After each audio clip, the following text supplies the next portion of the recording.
Hello everyone, welcome to Rama daily blog. আজ পহেলা বৈশাখ, তাই সকাল থেকে রাত পর্যন্ত থাকছে আমার ব্লগ ভিডিও। সবাইকে দেখার অনুরোধ রইল। আশা করি সবাই ভালো লাগবে। হ্যালো ফ্রেন্ডস, আমরা যাচ্ছি পহেলা বৈশাখের অনুষ্ঠানে। সাথে থেকো, তোমরা দেখতে থাকো আমাদের সাথে।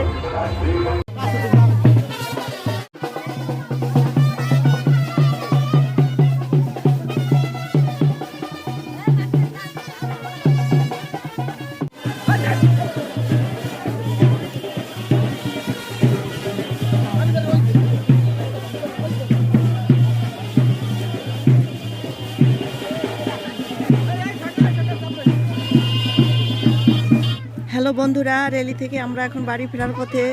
প্রচণ্ড গরমে আমরা হাঁপিয়ে উঠেছি সবাই। এখন সোজা বাড়ি চলে যাব। আমরা বাড়িতে চলে আসলাম, আর একটু রেস্ট নিয়েই আমার বোন জামাই জাল নিয়ে পুকুরে মাছ ধরতে গিয়েছে। তো আমাকে ডাকছিল বালতি নিয়ে যাওয়ার জন্য। তা আমি তো চলে গেলাম।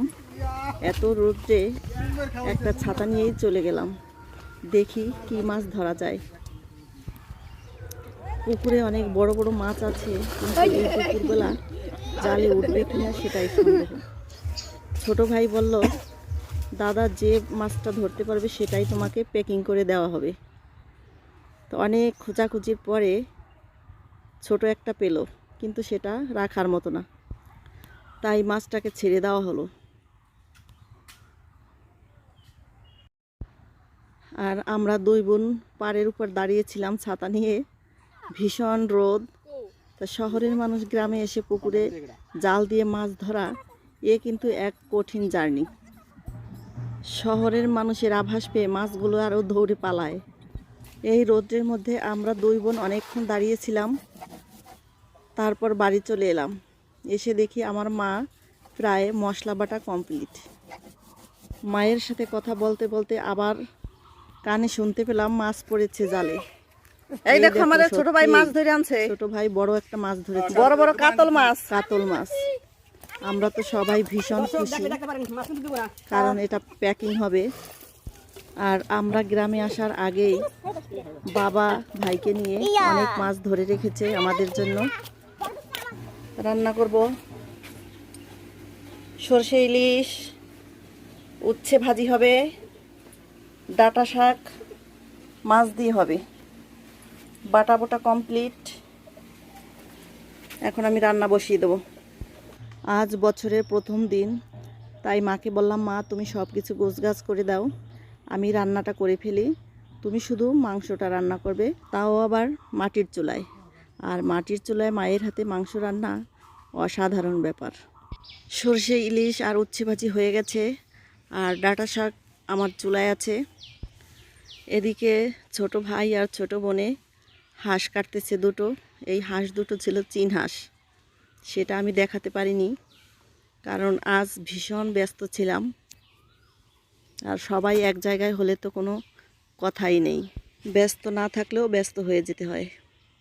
এদিকে মা আবার বলল, একটু আমের টক রান্না করি, যে গরম পড়েছে আমের টক রান্না করলে খুব ভালো লাগবে। তো আমি আর মা চলে গেলাম ছোট একটা বালতি নিয়ে আম পাড়তে। এই দুপুরবেলা নিজেদের গাছ থেকে আম পাড়ার মজাটাই আলাদা। তবে গ্রামের আমগুলো দেখতে পাচ্ছি একটু ছোট ছোট আছে, এখনও বড় হয়নি। আমরা শহরে তো আরও অনেক আগেই আম খেয়েছি এবং অনেক বড় হয়েছে। জানি না ওগুলো কোথা থেকে আনে।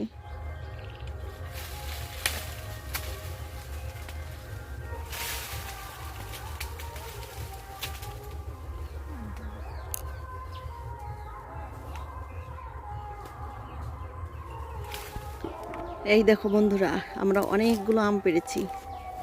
এগুলো গিয়ে এখন রান্না করব আমের টক।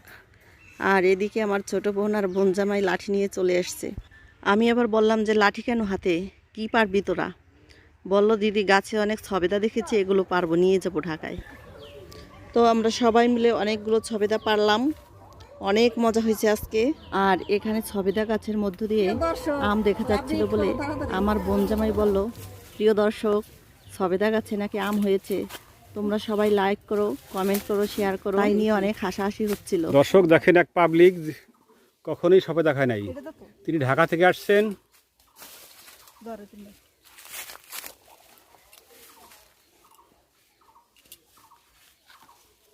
দর্শক এই ম্যাডাম ডাল ধরে টান দে। আপ্রাণ চেষ্টা করতেছে কিন্তু পারতেছে না। এই ম্যাডামের জন্য একটা হাততালি, একটা লাইক, একটা কমেন্ট, এক ডালটাই ভেঙে লিস জন্য হাসি। তার জন্য সবাই একটা করতালি। করতালি দিতে পারেন দর্শক।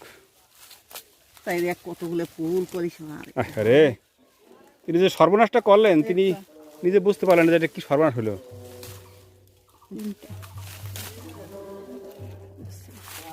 পিঁপড়া সবেদা পেরে আমরা বাড়িতে চলে এসেছি, আর এসে দেখলাম আমার মায়ের আমের টক রান্নাও করা হয়ে গেছে। আর মা মাটির চুলায় মাংস জাল করতেছে। আমি এবার সাথে বসেছিলাম, মায়ের সঙ্গে অনেক গল্প করলাম। মায়ের হাতে হাঁসের মাংস রান্না অনেক দিন খাই না। আমি আবার বাটি নিয়ে গেলাম, মা আমাকে এখানে মাংস দাও, আমি খেয়ে দেখি লবণ হয়েছে কিনা। এভাবে আমার মতো কে কে মাংস চেয়ে খাও জানিও কিন্তু। তো আমি আর আমার ছোটো ভাই খেয়ে দেখছিলাম কেমন হয়েছে। সত্যি দেশি চীন হাঁসের মাংস ঝোল ঝোল বেশ ভালোই লাগলো, একদম টাটকা আর মাটির চুলায় রান্না ভীষণ ভালো লেগেছে। দেখো আমাদের ছেলেদের রিয়াক্ট, দেখতেই পাচ্ছ ভীষণ মজা হয়েছে। তো এদের খাওয়া দাওয়ার পরে আমরাও সবাই মা মেয়ে মিলে খেয়ে নিলাম। আর বিকেলবেলা মেলায় যাব, তাড়াহুড়ো ছিল। আমরা তো সাজুগুজু করে রেডি একদম। বন্ধুরা আমরা মেলায় যেতেছি। আমাদের সাথে থাকো তোমরা, দেখো মেলায় কত সুন্দর চড়ক ঘোরাচ্ছে। এটা আমাদের এলাকার একটি ঐতিহ্যবাহী চড়ক পুজো, দেখলে তোমাদেরও ভীষণ ভালো লাগবে। সাথেই থেকো, দেখো কত মানুষ, কোথাও ফাঁক নেই।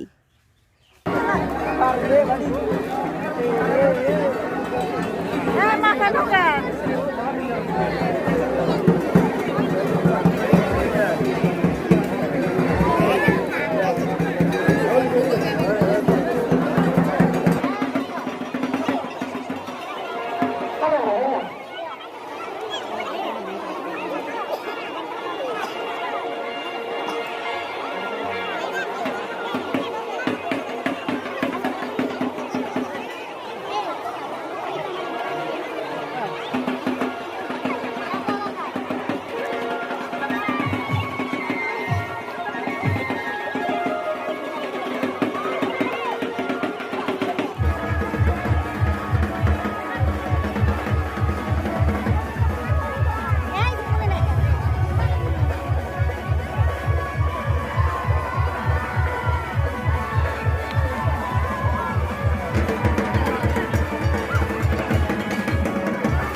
এই গরমে মেলায় ঘুরে ঘুরে ভিডিও করে ভীষণ অস্বস্তি বোধ করতেছি। আজকের মতো বিদায় নিচ্ছি। দেখা হবে অন্য কোনো নতুন ভিডিওতে। ততক্ষণ সবাই ভালো থাকবে, সুস্থ থাকবে, আর আমার ভিডিওটি লাইক শেয়ার করে আমার পাশেই থাকবে। সবাইকে ধন্যবাদ। টাটা।